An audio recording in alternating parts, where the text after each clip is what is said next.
कश्मीर के मामले में हुआ ये था कि जम्मू कश्मीर के महाराजा थे हरि सिंह, उनके दिल में अंग्रेजों ने ये जोत जला दी, अलग देश बनाना, अलग राष्ट्र बनाना, बफर स्टेट बनाना, और वो इसी का गाना गाते रहते थे। और अंग्रेजों के मन में था कि ये जम्मू कश्मीर तो अलग हो ही जाए जैसे पाकिस्तान अलग हुआ, और अंग्रेज उस आग में घी डाल रहे थे। उसी समय पाकिस्तान ने जम्मू कश्मीर पर हमला कर दिया, और जैसे ही जम्मू कश्मीर पर हमला हुआ तो महाराजा हरि सिंह के हाथ पांव फूल गए। उनके पास पूरी सेना नहीं थी जो पाकिस्तान के हमले का सामना कर सके, और महाराजा हरि सिंह को यह दिख गया कि अब तो पाकिस्तान की सेना जम्मू तक पहुंचने वाली है, अब ज्यादा दूर नहीं है, और अब तो ये श्रीनगर भी गया, जम्मू भी गया, सब कुछ गया।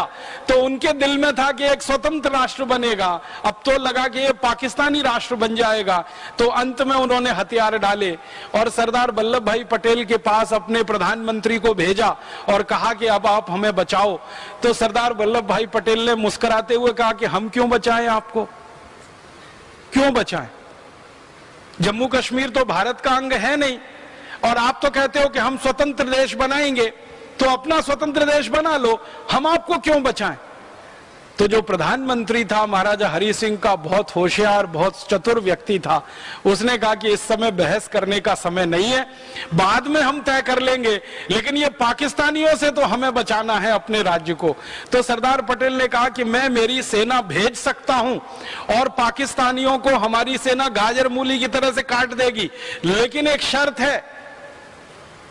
तो शर्त क्या है? शर्त यह है कि आप बिना किसी शर्त के भारत में मिलने का फैसला करो और ऐलान करो कि भारत में आपका पूरा राज्य का विलय होगा। उसी कंडीशन पे भारत की सेना आपको बचाने के लिए आएगी, क्योंकि तकनीकी रूप से जब तक आप भारत देश से जुड़ते नहीं हैं तब तक भारत की सेना आपकी रक्षा क्यों करेगी? क्योंकि भारत की सेना तो भारत की सीमाओं की रक्षा करने के लिए है, और जम्मू कश्मीर चूंकि भारत का अंग नहीं बन पा रहा है और आपने ऐलान कर दिया है कि इसको स्वतंत्र देश बनाना है, तो हम आपकी रक्षा तो नहीं कर पाएंगे। तो प्रधानमंत्री भागा भागा वापस गया महाराजा हरि सिंह के पास और कहा कि सरदार पटेल ने तो ना कह दिया, सेना तो नहीं आएगी, जब तक हम भारत में विलय के दस्तावेजों पे हस्ताक्षर नहीं करते, भारत के साथ विलय के संधि पत्र पर हम हस्ताक्षर नहीं करते, तब तक भारत की सेना नहीं आएगी और हम तो अब मारे जाएंगे। और उस समय पाकिस्तानी सेना श्रीनगर के बिल्कुल नजदीक में थी, हमला करते हुए वो आगे बढ़ रहे थे। कबायली लोग पाकिस्तानी सेना में भरपूर मदद कर रहे थे। तो महाराजा हरि सिंह ने फिर दस्तावेज पर हस्ताक्षर किए, भारत में जम्मू कश्मीर का विलय हुआ और जम्मू कश्मीर भारत का अभिन्न अंग बना। और सरदार पटेल के सामने जब ये दस्तावेज प्रस्तुत हो गए कि महाराजा हरि सिंह ने स्वीकार कर लिया है, तो फिर सरदार पटेल ने आदेश किया कि अब भारत की सेना जम्मू कश्मीर कूच करेगी। तो भारत की वायु सेना ने और थल सेना ने रातों रात 24 घंटे में जम्मू कश्मीर में जो ऑपरेशन चलाया वो दुनिया का सबसे अद्भुत ऑपरेशन था। हजारों सैनिक उतार दिए जम्मू कश्मीर में, और उन सैनिकों ने जो पराक्रम दिखाया वो भी दुनिया में अद्भुत था।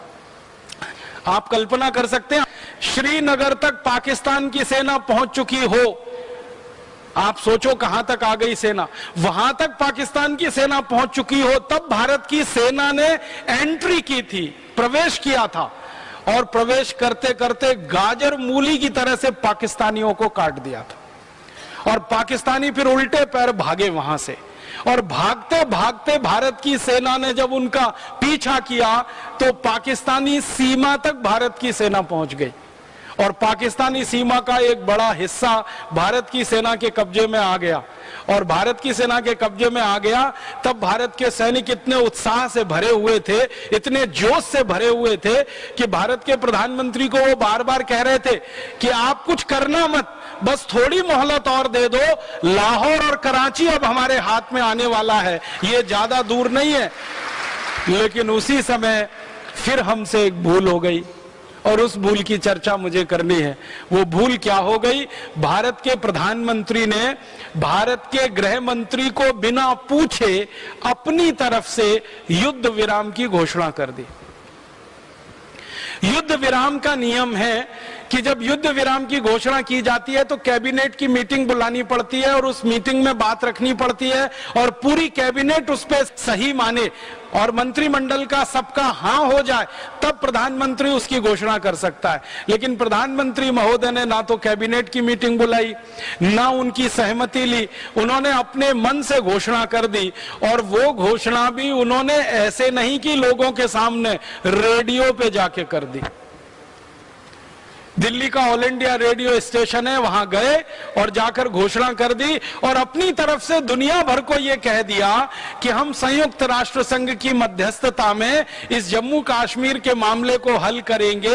माने संयुक्त राष्ट्र महासंघ आए और हमारे और पाकिस्तान के बीच में चौधरी बनकर बैठे और इसका फैसला वो ये करे कि जम्मू कश्मीर भारत में रहेगा कि पाकिस्तान में रहेगा। जब पहले से ही जम्मू कश्मीर के महाराजा ने ये बोल दिया था, हस्ताक्षर कर दिए थे, दस्तावेज उसके मौजूद हैं कि वो तो भारत में विलय कर चुके हैं, तो भारत के प्रधानमंत्री को यह कहने का कोई बात नहीं बनती कि भारत के और पाकिस्तान के बीच में जम्मू कश्मीर को हम एक डिस्प्यूटेड एरिया मानते हैं, विवादित क्षेत्र मानते हैं और इसका फैसला संयुक्त राष्ट्र महासंघ में होगा। बस वहीं से ये एक छोटा सा बयान हमारे गले की फांस बन गया और हड्डी बन गया। अब पाकिस्तान बार बार इसी को कहता रहता है कि भारत ने तो बोला है जम्मू कश्मीर डिस्प्यूटेड एरिया है, विवादित क्षेत्र है, और भारत ने तो बोला है कि इसका फैसला संयुक्त राष्ट्र महासभा के द्वारा होगा। तो संयुक्त राष्ट्र महासभा के लोग आए, जम्मू कश्मीर में रहें, भारत की सेना वहां से हटाई जाए, पाकिस्तान की सेना भी वहां ना रहे और जम्मू कश्मीर में एक जनमत संग्रह कराया जाए और वो जनमत संग्रह के आधार पर जो तय हो उससे तय किया जाए कि जम्मू कश्मीर भारत में रहेगा कि पाकिस्तान में रहेगा। अब तकनीकी बात जो मैं कह रहा हूं कि वो पहले विलय हो चुका था जम्मू कश्मीर का, तो ये प्रश्न ही नहीं उठना चाहिए था, लेकिन वो एक बड़ी भूल हो गई और उसी भूल ने जम्मू कश्मीर को विवादित क्षेत्र अंतरराष्ट्रीय दुनिया में बना रखा है। भले हमारे लिए जम्मू कश्मीर भारत का अंग है, लेकिन संयुक्त राष्ट्र महासभा के लिए जम्मू कश्मीर एक विवादित क्षेत्र है और विवादित क्षेत्र में चौधरियों को घुसने का, दखल करने का अधिकार है। तो जम्मू कश्मीर के मामले में संयुक्त राष्ट्र को भी दखल करने का अधिकार है और वहीं से ये सारा मामला खिचड़ी बन गया, खटाई में पड़ गया। अच्छा खासा पूरा जम्मू कश्मीर वहां के महाराजा ने दस्तावेजों पर हस्ताक्षर करके भारत के साथ विलय कराया, लेकिन प्रधानमंत्री महोदय के एक छोटे से बयान ने सारे मामले को बिगाड़।